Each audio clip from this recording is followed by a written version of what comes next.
Unless you're a running shoe reviewer, there's a decent chance that you've never heard of this brand, but I have a hunch that they're going to be popping up a lot over the next few years. Today, we're discussing my first pair of Diadora shoes, and this is the Nucleo 2. What's up everybody, I'm Eric McIntyre, aka Rad Dad Bod, and you're watching Rad Dad Bod TV, where we review running shoes. Like I said, today we're reviewing the Diadora Nucleo 2, and if it's your first time watching one of my videos, you may notice some timestamps below. Feel free to jump around to the various parts of the review, but if you do so, I would sure appreciate if you come back and watch the full thing when you get a second, as I put a lot of time and effort into these videos. And if you've been a viewer for a while, but you haven't yet hit that subscribe button, please consider doing so today and turning on those notifications so you get notified every time I drop a new video, which is typically Monday through Friday. Now, before we get into some details, some quick disclaimers and disclosures are that I did receive this shoe for free for the purpose of review directly from Diadora. That being said, I'm not paid, I'm not asked to include it in any specific content, I'm not giving talk tracks, talking points, no one watches the video beforehand, and all thoughts are entirely my own. Now with that out of the way, let's talk about the intended use of the shoe. Now the Diadora Nucleo 2 is a little bit confusing in description because if you look at kind of Diadora's website, they talk about it as a stable trainer, but it is still listed as a neutral trainer. So it's kind of one of those shoes that maybe fits between a stability shoe and a max cushion or standard daily trainer. That being said, it's mainly supposed to be used for easy runs, daily runs, maybe long runs without workout paces, and that's basically how we're going to be evaluating it today. Now the shoe comes in at $160, which kind of puts it in that like max cushion territory, yes, but also like premium daily trainer territory. You know, other shoes that are kind of in that general range, thinking of the New Balance 1080 series, the Hoka Clifton series. So not necessarily now max cushion shoes, since max cushion has become so much more max cushion in the last few years, but still in kind of that nicer upper tier of daily trainers. And I will say that the shoe as a whole has a very premium feel. And I know that Diadora, I mean, they're an Italian brand. They are really, really big on kind of that Italian craftsmanship. And I do think that that shines through in the shoe. Now, from a specs perspective, the shoe comes in at 9.5 ounces, which is 279 grams. And then the stack is 40 in the heel, 35 in the forefoot for a 5mm heel to toe drop. So again, it is still pretty much a max cushion shoe by those standards. Now, the fit of the shoe is pretty wide overall. In fact, I was a little bit caught off guard with the shoe. From a length perspective, we are going true to size, so I would not half size up or down. But again, from that fit throughout the entirety of the shoe, I don't know if you can really tell as I hold it up here, or maybe flip it over there, like it is actively wide. And so I had some concerns about potential lockdown in the shoe, and we'll address those in the upper. But when I first put it on, I did feel like my foot was swimming in it just a little bit. So I would say if you are narrow-footed, I don't think this would be the shoe for you. You can maybe try to half size down, but again, I do feel like the length is pretty standard, so you may run into some toe box issues if that is the case. Now moving to the upper, we have a nylon air mesh and microfiber upper. So you can see that it kind of does have those, you know, the holes for breathability. It is a very premium overall feeling upper. It's very, very plush. The tongue itself is fully gusseted, and the tongue itself as well is like a mid to very heavyweight cushion.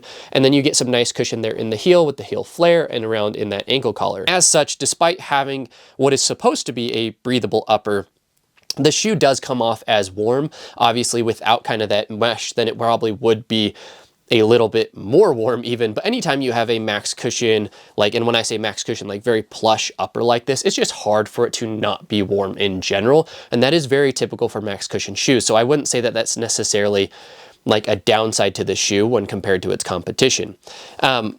Talking about that width though, I mentioned that it's very, very wide. So I did struggle a little bit to tighten down the laces. The lace, like, to their credit, the lacing system, like, it locks in really, really well there with kind of the reinforced lacing area or eyelets there. And so it was kind of hard to cinch down the shoe with my foot in there, especially with the tongue being as thick as it is. Now, despite that, I was able still to get some pretty good lockdown in the shoe. And it did feel overall wide, but it was comfortable, and I didn't have too much shifting in the shoe, right?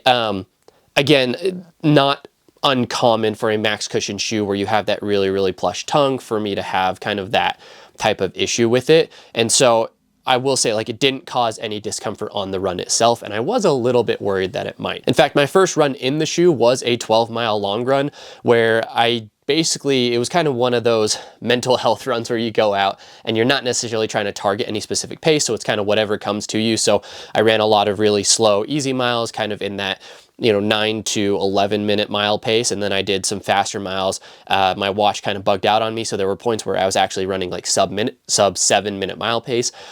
And obviously, as I sped up, there was a little more shifting, but those also aren't the intended paces necessarily for the shoe. So on my easy, more relaxing kind of warm-up paces, standard mile paces, it felt very comfortable with the upper. I do appreciate the flare as well, just going to reduce some of that potential wear on the Achilles or in that kind of ankle collar area. Now, moving to the midsole, we have what's called the Anima foam, and I believe that this is an EVA blended midsole, and it is blended with like a proprietary foam or compound that Diadora does not disclose as far as I'm aware. Now, this foam is soft, so when you step into the shoe, it is like, it's noticeably soft. It is kind of pillowy, cushiony, but it isn't squishy.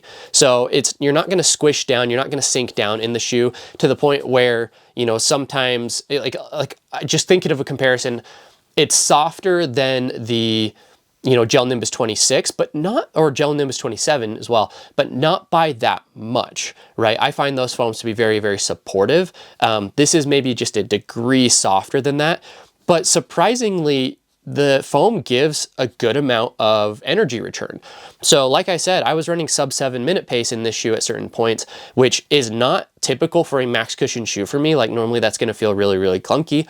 And due to the geometry of the midsole, like it's not a geometry that is geared towards speed, like that did feel a little bit clunky, like turnover wise, but I was just very pleasantly surprised at the return that I got out of the shoe, right? The fact that despite its weight, despite kind of the geometry, despite the foam, I was getting some good bounce. It was a really pleasant surprise with the shoe. And I find that, it can handle more paces than you would expect from a max cushion trainer. Now, speaking of that midsole geometry though, you kind of have these guardrails almost. So like it is a neutral shoe, but I feel like you could call it a light stability shoe, to the point where with kind of that guardrail, similar to how Brooks does like a guardrail system, and then like not actually like a medial post, but an outsole that kind of creates that J-frame, almost like Hoka did with the Arahi, though you're not getting a firmer foam there. It did feel like I had some like medial support that would prevent overpronation, to the point where I did feel like the shoe even almost pushed me out a little bit. So I think that this is definitely a shoe that if you are an overpronator, you'll find very, very comfortable. But if you are someone who actively supinates, probably not the shoe for you. I don't know that I would call this a true neutral shoe, but it is very, very stable, again, because of some of those additional elements in the midsole. But from a pace versatility standpoint, while it can go faster than I expected, I still think it's best suited for kind of easy long runs, recovery runs, maybe your standard daily miles, and not necessarily geared towards speed. Now, moving to the outsole, you have what is called the Duratec 5000, and the shoe has some really, really good coverage on it overall. Again, you have almost that J frame right there, or the J look. This is really the only exposed area of the outsole in terms of the foam, and then you have really good coverage in the forefoot. And I have about 30 miles on the shoe so far, and there is zero noticeable wear and tear in the outsole in any area at all.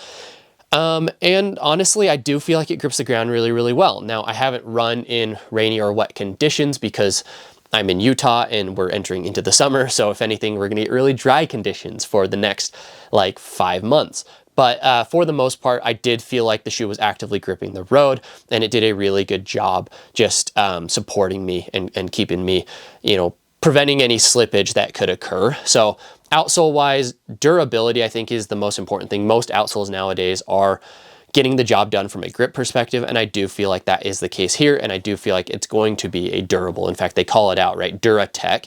It is going to be a more durable outsole than maybe many other potential shoes out there on the market. Now, as far as who's this shoe for, really like probably those with light stability needs. I think that's probably the key place. Like, it is a neutral shoe, but like I said, they kind of talk about it in terms of stability as well in some of their marketing. So I really do think it's kind of like your perfect like light cushion shoe, or light support shoe, I should say. And then also those who are wide-footed and just want something really soft yet supportive underfoot, right? I think for maybe your heavier runners who want a little bit more stack underfoot, you want a little light stability, but you also want a foam that frankly can pick up a little bit, right? Like when you go lower stack or you go race vibes, like the shoe's not supportive enough, but you can't find like a max cushion shoe with real responsiveness. I think that this is a shoe that could kind of fill that void for you. And so I think it's a really, really good option. I could see a lot of people using it for,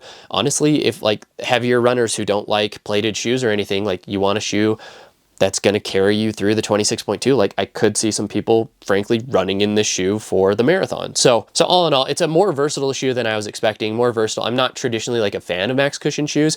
And so probably shouldn't have been the first shoe that I review from a new brand being like their max cushion trainer, but frankly, I was very, very pleasantly surprised with the responsiveness. And that's normally like my biggest thing is a lot of max cushion shoes just feel dead to me. And I did not feel like that was the case with this shoe. So just some final thoughts. Honestly, Diadora, like it's a brand that has been on my radar for a while. I'm glad that I finally have gotten a chance to review the shoe. I'm hoping to be able to review future models in it as well. And, you know, really like the whole Italian craftsmanship thing, it does seem to shine through in this shoe. And I just love the look and design of all of the shoes that they have. Even with this one, you know, I've been joking on my Instagram and stuff that it's clearly a Sprite collaboration, right? Like, so every time I wear the shoe, I wear it with a matching like lime green and yellow kind of fit because it is like an outrageous colorway, but they also have some more conservative colorways that look really, really cool.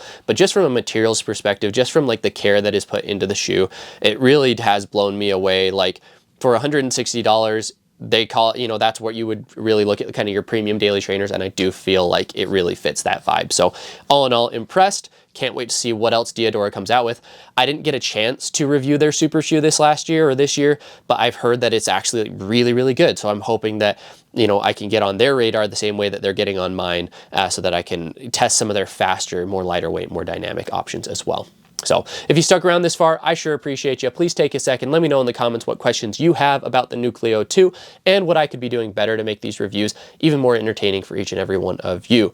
And if you watched this far and you haven't yet hit the subscribe button, what are we doing? Please go ahead, hit that button as well as turn on notifications so you get notified every time I drop a new video. And as always, I'll leave you with the question, which is, which non-US or international brand are you most excited for in 2025? Let me know in the comments below. Thanks, everybody.